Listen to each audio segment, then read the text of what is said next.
Uttarakhand express में आप सभी का बहुत स्वागत है। अब उत्तराखंड की खबरों की बात करेंगे। आपदा प्रभावित माल देवता के सरखेत में अभी भी खतरा मंडरा रहा है। पिछले साल आई बाढ़ का अभी तक यहां पर मलबा नहीं हटा है। मुख्यमंत्री धामी ने नदी के चैनलाइज के निर्देश भी जारी कर दिए हैं। इसको लेकर आगे भी आपको जानकारी देंगे विस्तार से, लेकिन चारधाम यात्रा को लेकर बात कर लेते हैं। देखिए, लगातार चारधाम यात्रा को लेकर लोगों का रजिस्ट्रेशन कराने का सिलसिला भी जारी है, तो दूसरी तरफ गौरी मंदिर में डोली पहुंची जो कि रात्रि विश्राम किया। अब से थोड़ी ही देर में डोली वहां से रवाना होगी। तो एक बड़ी जानकारी आपको बता रहे हैं। और गौरीकुंड से केदारनाथ की जो दूरी है वो 21 किलोमीटर है। और चारधाम यात्रा को लेकर एक तरफ प्रशासन की तैयारियां भी जोरों पर है। बाबा केदारनाथ की पंचमुखी चल विग्रह उत्सव डोली गौरीकुंड में है और कल गौरीकुंड में बाबा की उत्सव डोली पहुंची थी और रात विश्राम गौरीकुंड में ही किया था। और अब थोड़ी ही देर बाद बाबा की डोली केदारनाथ के लिए रवाना होगी और मंगलवार को बाबा केदारनाथ के कपाट सुबह 6:25 पर शुभ मुहूर्त में खुलेंगे। गौरीकुंड से केदारनाथ धाम की लगभग 21 किलोमीटर की पैदल दूरी है। गौरीकुंड केदारनाथ धाम का अहम पड़ाव है, तो वहीं यात्रा को लेकर श्रद्धालुओं में भारी उत्साह भी देखा जा रहा है।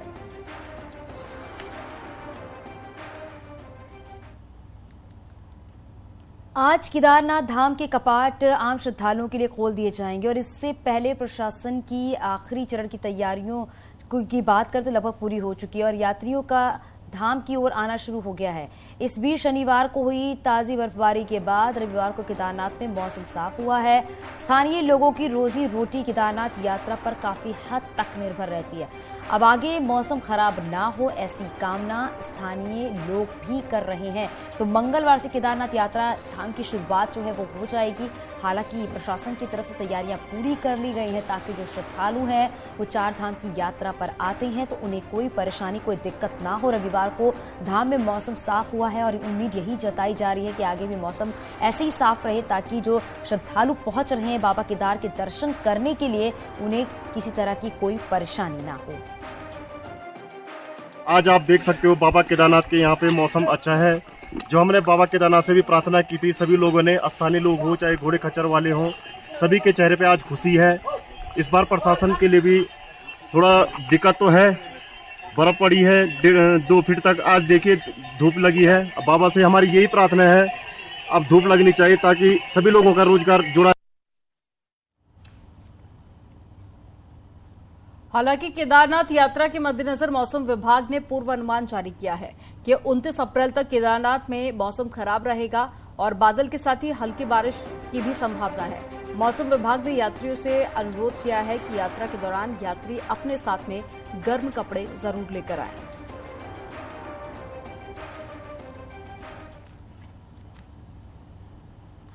सीएम पुष्कर सिंह धामी ने चारधाम यात्रियों से अपील की है कि वो मौसम को देखते हुए ही आगे यात्रा पर बढ़ें।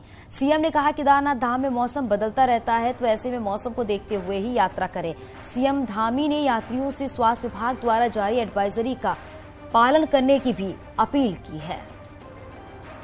तो मौसम को देखते हुए यात्रा करें, ये बात सीएम पुष्कर सिंह धामी की तरफ से की गई है। केदारनाथ धाम में मौसम बदलते रहता है, बर्फबारी होती रहती है, इसीलिए ये अपील श्रद्धालुओं से की गई है।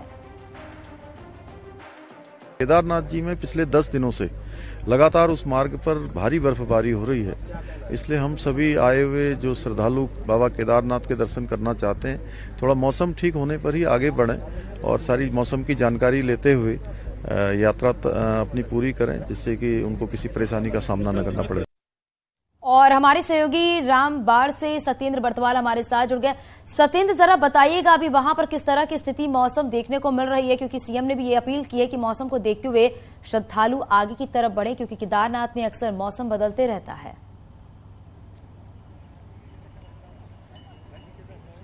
बिल्कुल चांदनी, क्योंकि आज बाबा केदार की जो पंचमुखी चल विग्रह उत्सव डोली है वो बाबा के धाम में पहुंच जाएगी, क्योंकि आज गौरीकुंड से अभी थोड़ी देर बाद डोली निकलने वाली है।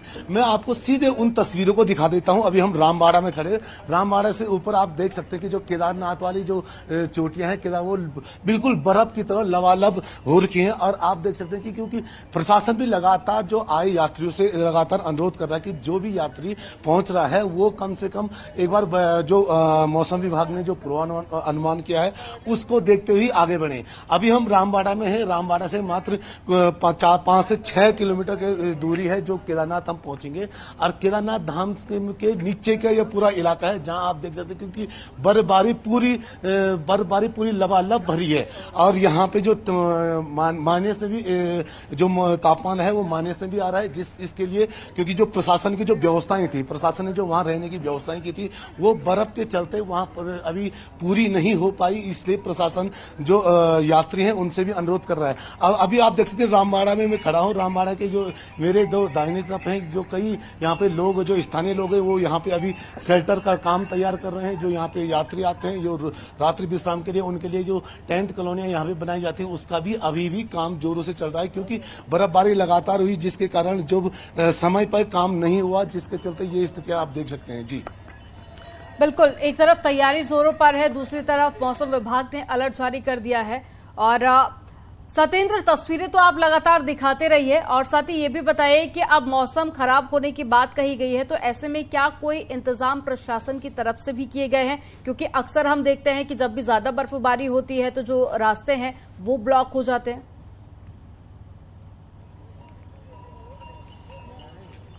बिल्कुल चांदनी, मैं आपको जो तस्वीरें तो लगातार दिखा रहा हूं, क्योंकि अगर हम बात करें केदारनाथ की, तो केदारनाथ एक कठिन यात्रा में एक मानी जाती है। यहाँ पे जो मौसम है वो पल पल बदलता रहता है। भले ही अभी भी मौसम अगर हम बात करें तो पूरा बादल लगे हैं, किसी भी टाइम बारिश और बर्फबारी हो सकती है। जैसे मौसम विभाग ने एक अलर्ट जारी किया कि 29 तारीख तक केदारनाथ के जो ऊपरी इलाका है या केदारनाथ धाम में वहां पे लगातार बर्फबारी होगी, जिसके लिए अगर प्रशासन की हम बात करें, प्रशासन ने SDRF और पुलिस को पूरा यहाँ पे मुस्तैद किया है। किसी भी प्रकार की दुर्घटना के लिए यहाँ पे SDRF भले ही मुस्तैद है, लेकिन फिर भी प्रशासन लगातार अपील कर रहा है जो यात्रियों से कि वो मौसम को देखते ही आगे बढ़े। लेकिन एक हुजूम आप देख सकते हैं कि हुजूम पूरा यहाँ पे एक केदारपुरी की तरफ लगा है और यहाँ पे हजारों जो यात्री हैं वो भी अभी भी केदारनाथ धाम पहुंच रहे हैं। जी ठीक है, आप नजर बनाए रखिएगा। तमाम जानकारी साझा करने के लिए बहुत शुक्रिया सत्येंद्र आपका। और चलिए अब खबरों में आगे बढ़ेंगे। नैनीताल में खतरे के बाद भी बैंड स्टैंड की पर्यटकों के लिए खोल दिया गया है और बैंड स्टैंड में बड़ी दरारें आई हैं, तो आसपास भी दरारें देखी जा रही हैं। कुछ दिन पहले आवाजाही रोक दी गई थी, लेकिन अब इसे एक बार फिर से खोल दिया गया, जिससे कभी भी कोई बड़ा हादसा हो सकता है। तो तस्वीरें आप देखिए बैंड स्टैंड की आपको दिखा रहे हैं, जहां पर दरारें लगातार बढ़ती जा रही हैं और इन दरारों को देखते हुए पहले इसे बंद कर दिया गया था, लेकिन एक बार फिर से इसे खोल दिया गया है, जिससे माना जा रहा है कि पर्यटक तो बड़ी संख्या में यहां पर पहुंच रहे हैं। हालांकि अब जिम्मेदारों पर भी सवाल उठने लगे हैं। तो कुछ दिन पहले आवाजाही रोकी गई थी, एक बार फिर से इसे खोल दिया गया। पर्यटकों की संख्या बड़ी संख्या में इसे यहाँ पर देखने के लिए भी पहुंच रहे हैं। तो ऐसे में अब बैंड स्टैंड को खोलने पर सवाल उठने लगे हैं कि अगर ऐसे ही दरारें बढ़ती रही तो यहाँ पर कोई बड़ा हादसा हो सकता है। नैनीताल की तस्वीर आपको दिखा रहे हैं, देखिए ये पर्यटक एरिया, दूर दूर से लोग यहाँ पर आते हैं। और ज्यादा जानकारी के साथ में नैनीताल से वीरेंद्र बिष्ट जुड़ गए हैं। वीरेंद्र, जब बैंड स्टैंड में लगातार दरारें बढ़ती जा रही थी, इसे एक बार पहले भी बंद किया गया और पहले के मुकाबले हालात में कोई सुधार नहीं हुआ है, तो फिर इसको एक बार फिर से क्यों खोल दिया गया है?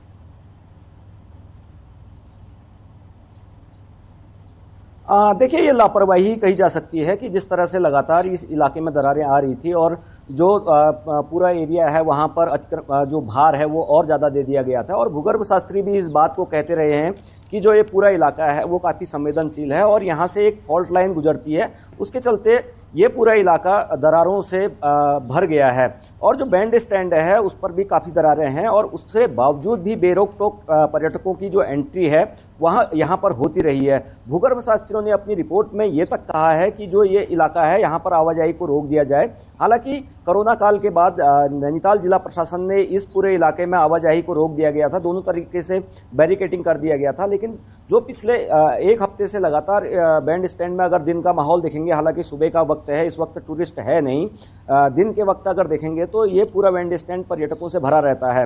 हालांकि कल शाम हल्की सी बैरिकेडिंग जब भीड़ बढ़ी है तो उसके बाद पालिका ने रात में की है, लेकिन बावजूद उसके सुबह भी कुछ लोग यहाँ पर आवाजाही करते हुए नजर आए हैं। मैं आपको कुछ तस्वीरें दिखाना चाहूंगा कि किस तरह से ये पूरा इलाका खतरे की जद में है। ये पूरा देख सकते हैं कि ये जो जोन है ये नीचे धंसाव की स्थिति में है और बड़ी बड़ी दरारें आप देख सकते हैं कि किस तरह से यहाँ पर है। और ये देखिए कि ये जो इलाका है, देखो कि यहाँ पर पूरी तरीके से जो फॉल्ट है वो कितना बड़ा है और बड़ी दरारें आ रही हैं। और ऐसे ही हालत जो सामने हमारे बैंड स्टैंड दिख रहा है उसकी भी इसी तरीके की हालात हैं और लगातार जो दरारें हैं वो तेजी से बढ़ रही हैं। बावजूद इसके प्रशासन ने अभी तक कोई कार्रवाई नहीं की है।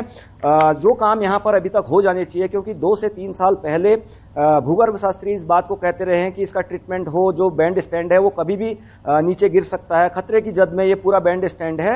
आवाजाही यहाँ पर लगातार होती रही है, तो ये कहा जा सकता है कि जिस तरह से वीरेंद्र, अभी आपने बताया कि 2-3 साल पहले भी ऐसी तस्वीरें सामने आ चुकी हैं, प्रशासन की तरफ से लापरवाही देखने को मिल रही है।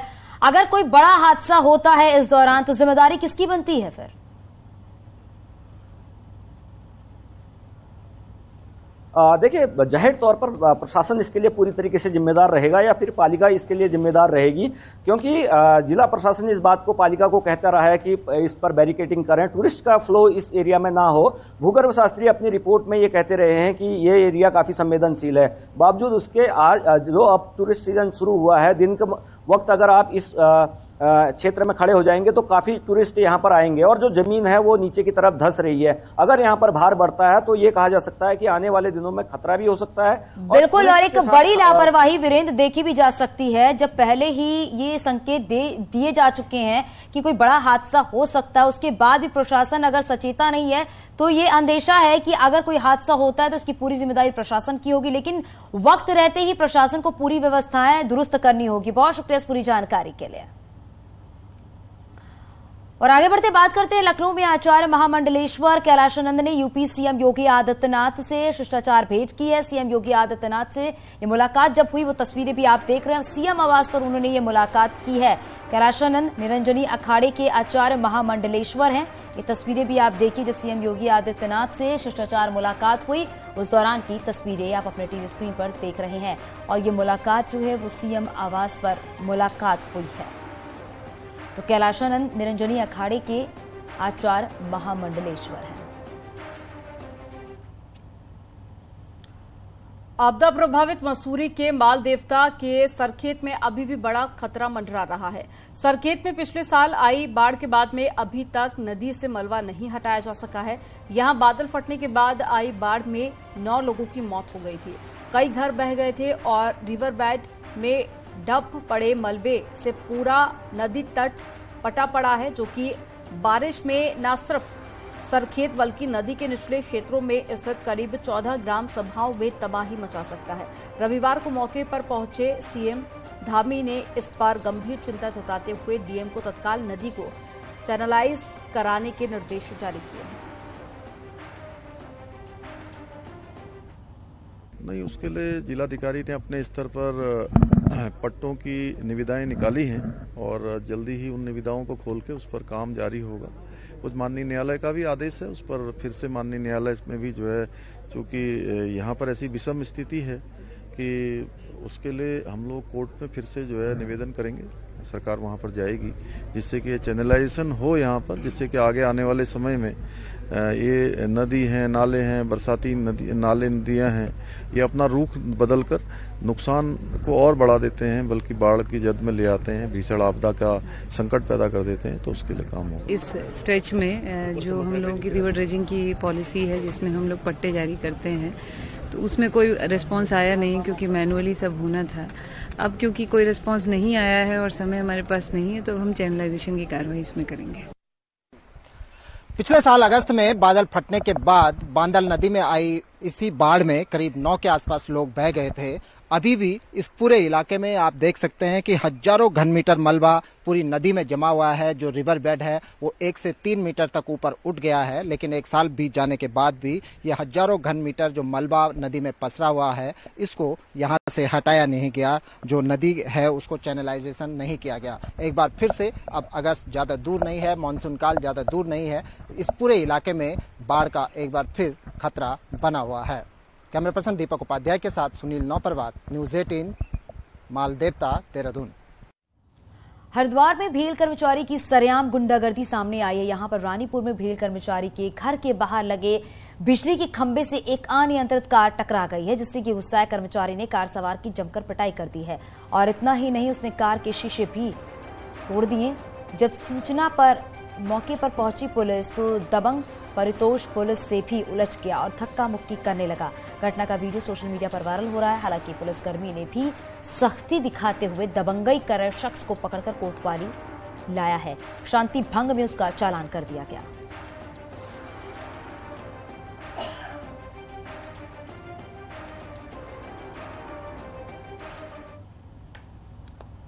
और राज्य में बढ़ते वन्य जीव जंतुओं की अवैध तस्करी के खिलाफ वन विभाग की कार्रवाई लगातार जारी है।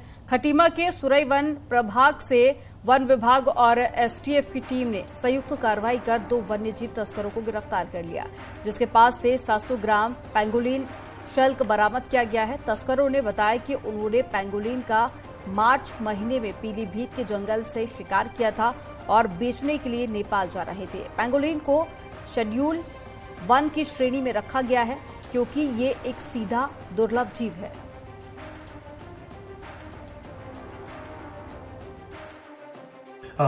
ये एक बहुत ही इम्पोर्टेंट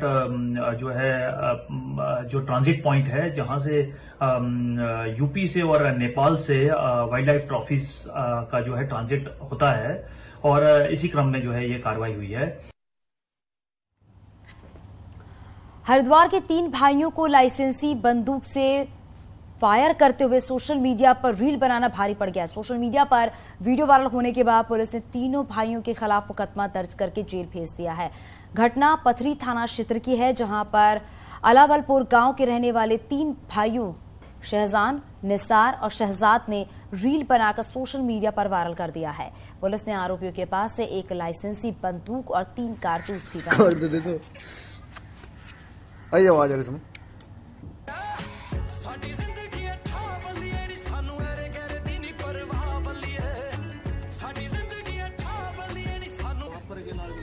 दो तस्वीरें आप देख रहे हैं। पहली तस्वीर में फायरिंग की तस्वीर जब रील बनाते हुए नजर आए और दूसरी तस्वीर आप देख रहे हैं पुलिस ने रील बनाने वालों को पकड़ लिया है और सोशल मीडिया पर यह तस्वीरें तेजी से वायरल हो रहे हैं। उसके बाद पुलिस ने इन तीनों लोगों को गिरफ्तार कर लिया है।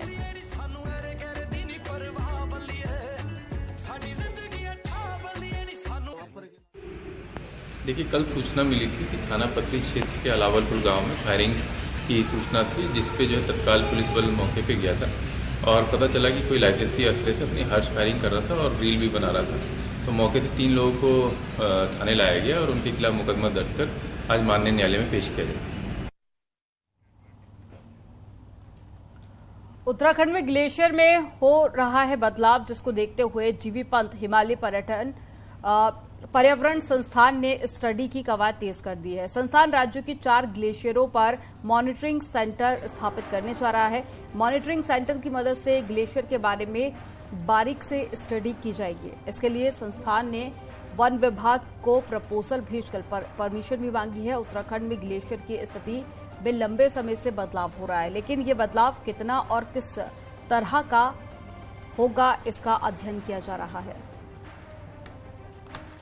हमारे संस्थान ने 4 ग्लेशियर के ऊपर अपने मॉनिटरिंग सेंटर बनाने की एक परियोजना तैयार की है। हमने अपने जो principal chief conservator forest Uttarakhand है उनको एक रिक्वेस्ट दिया है कि हमको वहां पर कार्य करने की अनुमति दी जाए और जैसे ही वहां से अनुमति आती है हमारा संस्थान वहां पर बहुत रिगरस, बहुत अच्छी रिसर्च करने वाला है। उत्तराखंड की ऊंचाई वाले इलाकों में भी बीते कुछ दिनों से लगातार बर्फबारी जारी है। इस बार अप्रैल में हो रही बर्फबारी ने सभी रिकॉर्ड तोड़ दिए हैं। उत्तराखंड के पहाड़ी इलाकों में आमतौर पर दिसंबर जनवरी में बर्फबारी होती है, लेकिन इस सीजन में सर्दियों में बर्फबारी तो दूर बारिश तक नहीं हुई। लेकिन बीते कुछ रोज से यहाँ मौसम का मिजाज पूरी तरह बदला हुआ है। आलम यह है कि 10,000 फीट से अधिक की ऊंचाई वाले इलाकों में जमकर बर्फबारी हो रही है।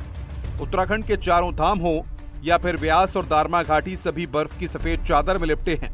अप्रैल के अंतिम दिनों में हो रही भारी बर्फबारी के कारण जनजीवन भी खासा प्रभावित हो रहा है। तो बर्फबारी का बेसिकली ये होता है, जब बर्फबारी आपकी होती है उसकी कई चीजें उस पर डिपेंडेंट होती हैं।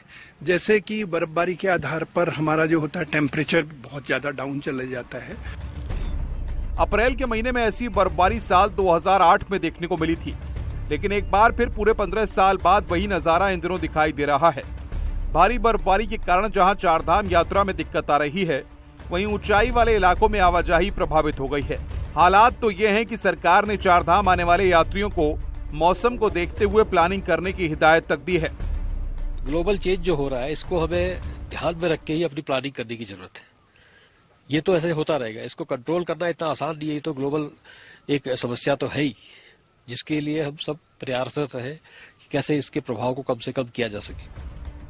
अप्रैल में हो रही रिकॉर्ड तोड़ बर्फबारी के फायदे भी हैं। एक और जहां लोगों को गर्मी से मुक्ति मिली है, तो पेयजल संकट से भी राहत मिलने की उम्मीद है। तो वहीं जंगलों में धधकी आग भी ठंडी पड़ गई है।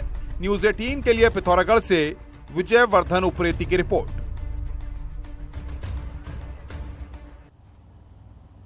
और चलिए